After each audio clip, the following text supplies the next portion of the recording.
Symposium, Drama, Literature and Literacy. My name is Zoe Hogan and I am Director of Education and Community Partnerships. I'd like to acknowledge the traditional owners of the land on which Sydney Theatre Company exists and tells stories, the Gadigal people of the Eora Nation, and pay my respect to elders past, present and emerging. Always was, always will be Aboriginal land. At Sydney Theatre Company, we're passionate about sharing the wonder of storytelling in all of its forms. We've been working with children's literature in primary school classrooms since 2009, when we began the school drama program in partnership with the University of Sydney and Professor Emerita Robin Ewing. So school drama involves teaching artists working closely with primary school teachers to explore how drama strategies and children's literature together can improve student literacy, engagement and collaboration. And I'd like to introduce you now to two exceptional teaching artists from Sydney Theatre Company, Tara Morice and Kate Worsley, for this chat. Hello. Hi. Hello. I'd like to begin this chat together by asking you to tell us a little bit about yourselves and how you came to be a teaching artist on the school drama program. Tara, would you like to go first? Sure. Hi, my name's Tara. I have been primarily an actor for over 35 years, which is a great privilege and honour to actually be able to, work as an actor full-time in Australia. So obviously I have a passion for storytelling and particularly for character and personalisation, which is a thing we do in acting where we really use our own personal experience to try and understand another character and put ourselves in their shoes. So I had done a bit of work with a program called Storyville, which happened a couple of years ago through the Actors Union. And I read for a year to a kindergarten class at Crown Street Primary School, which I absolutely loved doing. And we started to do a few little drama games. But so I was very excited and honoured to become a teaching artist recently with STC, just as COVID hit. So I've had the sort of slightly strange experience, I guess, of creating school drama lessons online. I worked with Kate on some videos for kindergarten stage 1 children, and I also worked with another teaching artist, Kaylee, with some older students at the Redfern Youth Off the Streets program. So I had two quite different experiences with very different age ranges, but yeah, I think I look forward to very much using all the things that I've learnt in the classroom soon. So, yeah, and we're very lucky to have you on the school drama team. Kate, what about you? I'm also an actor like Tara, but unlike Tara, I have not worked full-time for 35 years. And at times have found it really, the inconsistency of acting and the unpredictableness of it quite challenging. And so about a decade ago now, I also went and studied my TESOL certificate, which is teaching English to speakers of other languages. And for a while I went and did that. I taught adults to speak English, not just to speak English, but the language English. And then I'd sort of kind of ping pong back and forth between acting and teaching English. And I loved having both of those things to be able to do. And then started doing some teaching work and found that there's this kind of beautiful intersection of language teaching and drama sort of skills. Even when I studied my my certificate in TESOL, and I did not have any clue about grammar. I turned up to learn how to teach English and realized I do this thing fluently, and I had no understanding of the structures and anything. So I didn't know really what I was teaching, but my acting skills really came in handy because I could sort of be engaging and look like I knew what I was talking about. And that was the beginning of me kind of realizing just how much language is about communication and connection, and drama is, so important for that. So yeah, gradually my teaching started to kind of bring in my acting experience and drama experience. And in 2016, I started teaching for Sydney Theatre Company. And it's a perfect meeting of those two worlds that I work in. And that's why I love it. And I love that it's working with teachers, especially because it's not sort of going in, being an artist, going away. It's really trying to build, you know, ongoing skills and a program that gives teachers something to go on with, which I really love. So, yeah. Yeah, lovely. And before we get on to talking about how we work with literature in the primary school classroom, I'm curious to ask both of you about the role that reading and literature has played in your own lives, because I know many actors and theatre artists are avid readers as well. Do you have any reflections on that? Yeah, well, my mum has been a school teacher for, well over 50 years. She's 81 now and she's still teaching, which is Amazing. quite extraordinary. And my mum is an avid reader. She reads a couple of books a week. She's incredible. And my dad was a huge reader as well. So I guess I grew up with those influences. But yeah, since I was a child, I guess that was really my favorite escape. I was quite shy and moved around a lot, so it was always through reading and, you know, being immersed in that other world that really helped me so much. And it was such something that I've always really enjoyed. So I think that feeds into drama so easily and helps to, you know, particularly working with school drama, that, you know, unpicking literature gives you such a wider perspective of the world. Yeah, definitely. Yeah, similarly, my mum was a children's librarian. So I feel like, yeah, she read to us and made reading and literature something really accessible growing up. Like I learned to read quite early and just loved it. I've always loved reading. And yeah, like you, Tara, I think it's a real escape. I think especially in the COVID lockdowns over the past few years, being stuck at home with a toddler who I adore, but, you know, long days.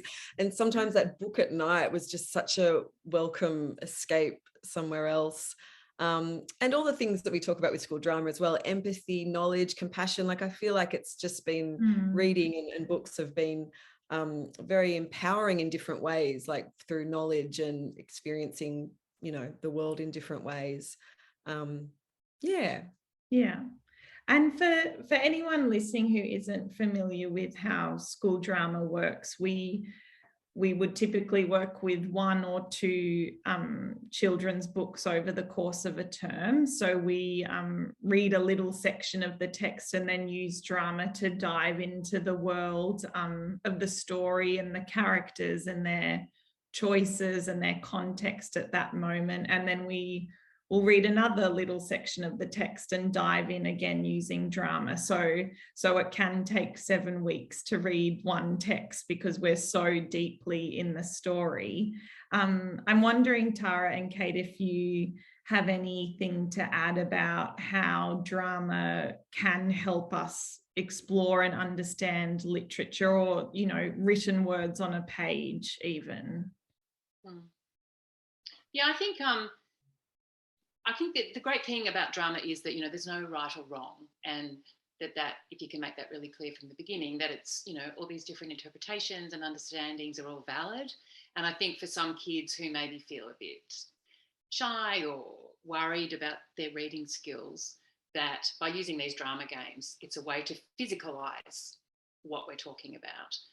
And sometimes that's the thing. I feel, you know, as an actor, I've learned that over the years, that sometimes when I physicalize something, it will actually, and it sort of feels like it's in my body, like even words or phrases or thoughts, narrative, it will all kind of, it will settle better and I'll remember it more if I physicalize it. And, you know, because people often ask actors about how they remember their lines, but that's the thing, you can never do it in isolation. And once you've worked on a text, like you do with a book, that once you actually are physically moving it out and doing it, I think it resonates, and it actually, you learn it on a different level without judging it, perhaps.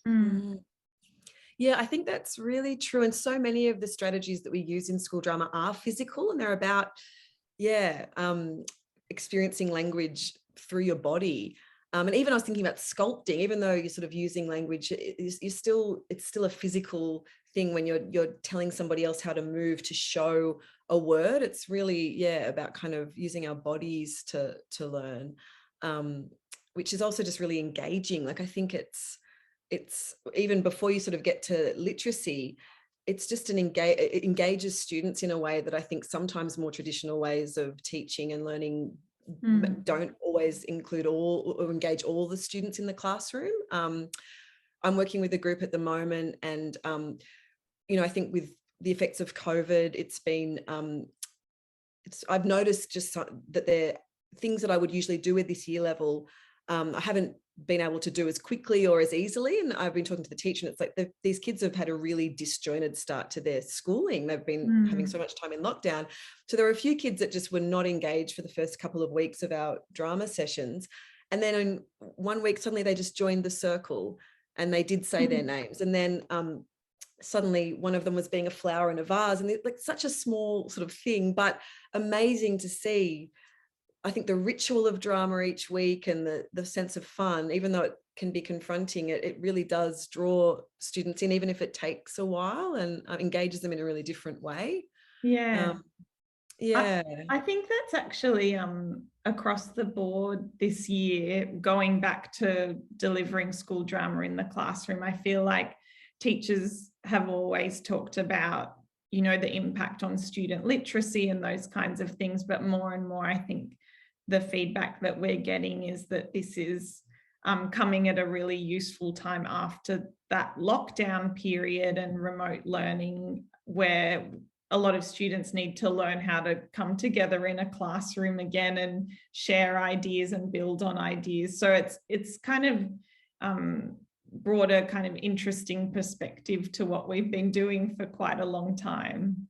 Yeah, absolutely. And I also really agree with you, Tara, about there's no right or wrong. And I've been really kind of noticing that in this group that I'm working with. We're doing Rose Meets Mr. Wintergarten, and we've spent a really long amount of time just looking at the inside cover, which just shows these two houses. But one of the houses just sparks your imagination. Who would live in that house? And we've spent a lot of time on that. And then when they've gradually gone through to the point where she's about to meet this character, Mr. Wintergarten, they've done so much imagining and physicalizing of this character that they all feel really kind of confident with their ideas about who the character is. And they can discuss whether they think he's going to be a good guy or a bad guy, or what the qualities are. And I think that in itself, just encouraging a classroom culture of discussion and ideas, rather than, there's a right or wrong and you get it or you don't, is a really great thing that school drama can do. Yeah. And I know you've had quite a disjointed experience, Tara, since you joined us because of COVID, but would you like to share a story or an example of some of the work that you've done using drama in an English classroom, whether that's online or with teenagers or anything? Well, it's interesting that Kate and I worked with STC on a virtual 3 episodes of Amy and Louie by Libby Gleason, which was just so joyous. We had a great time doing it.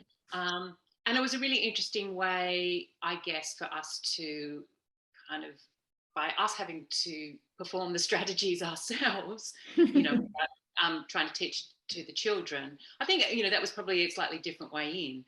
But look, I guess that's the thing, I guess that's where my training as an actor helps, is that understanding of, as we talked about, using that physicalization of character and looking at the story and how we can bring that out. I don't know quite what else to say. Kate, over to you, Kate. Well, I guess I can ask a follow-up question that is about that school drama virtual project that you both collaborated on during lockdown. And I was thinking, I wonder if Kate and Tara have spent more time with each other on Zoom than in person. And that's probably the case, because that was a really big project that happened during lockdown. Can you tell us a little bit about how you approach that collaboration, and I guess what the goal of it was? Well, the goal was to take what we do in the classroom with school drama, working with teachers and their classes, and see if we could put it online while we were all in lockdown. If there was a way we could kind of, get it to work online. So that was the first really big challenge, I think, that this program that we deliver in person with large groups usually, how do you actually put that in an online context? So that was the first sort of goal and challenge. And then there were just layers of challenge, like we were all in lockdown. So like you said, we couldn't meet. We had to do it all via Zoom. So there was a lot to then contend with to how to kind of get there. What did we start with? We kind of started with the book, didn't we? And we looked at the book and thought about different strategies that we might use in the classroom, and then went, how could they translate to online? And I guess it really, that text in particular is a book that we've been working with on school drama for many years, but I think during lockdown we all came to it with a different perspective, because it is about two friends who are separated by distance and circumstance, and it's how they can kind of continue that connection with each other. So it had a lot to say about that time. But I think that goes as well to the kind of texts that you choose to teach to your particular class, perhaps, that, it did seem incredibly relevant and sort of had an emotional context to it because we were all separated. And I know that, but then I was thinking about it as a tool, and my daughter has just graduated as a primary school teacher, but she even said that she feels nervous about teaching drama, like, because within their curriculum, there really isn't any time given to how you teach drama.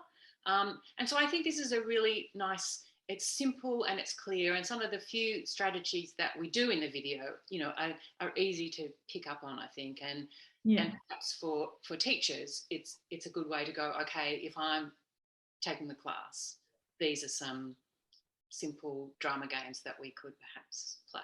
Yeah, it's much more accessible than the idea of, it's not about putting on a school play or anything like that. It felt like a gentle kind of introduction to some of the ideas. And it was kind of nice in a way that we were in lockdown as well, and we really lent into that and, used that as our context that we were actually getting in contact with each other on Zoom to talk about Amy and Louis together. And it just happened that, there was an audience as well, and they could join in. And I may have cried when I watched that final episode. It still gets me. Before we finish up, is there anything else that either of you would like to say about, working as a teaching artist on school drama, or working with literature in the classroom? There's so much. Sorry to put you on the spot. I think it's really great that you mentioned that about your daughter, Tara. And I do hear that from teachers, that I'm sure we've talked about it in our training before, about how little teachers are given of their own training in the arts these days, and just how great programs like this are to empower teachers, to give them more strategies. It's a really, I think, especially with what teachers are experiencing at the moment, I think it's, they're under a lot of pressure. And it's a real privilege for us to go in and work with them. I just love working with teachers. Thanks, Kate.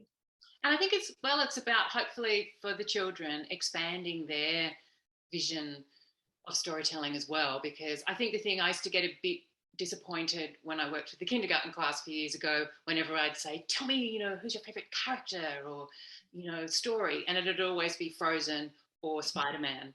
And I go, that's, which I suppose that's the thing. It's no judgment on kids who grow up, in households that don't have books or don't have parents who have time to read to them, or whose reading skills, aren't greatly developed. So I suppose it's that thing of hoping that, in those moments that you can, by working with the teacher, you can actually translate something new into those kids' heads that's also about telling their own stories. Because, I think, it's so important here that we build up our new storytellers as well, and whoever they are, that there's somehow in that classroom, there might be, just someone who gets a spark to kind of not only, improve their reading and their literacy, and their expression and their empathy, but also to maybe think in the back of their mind that maybe they've got an interesting story, or they met someone interesting, or, you know, to kind of bring that world out a bit. Yeah, beautifully said. Mm. Well, thank you everyone for joining us for this webinar. We encourage you to check out the school drama virtual videos that Kate and Tara were talking about on our website, and happy reading. Thanks, Kate. Thanks, Tara.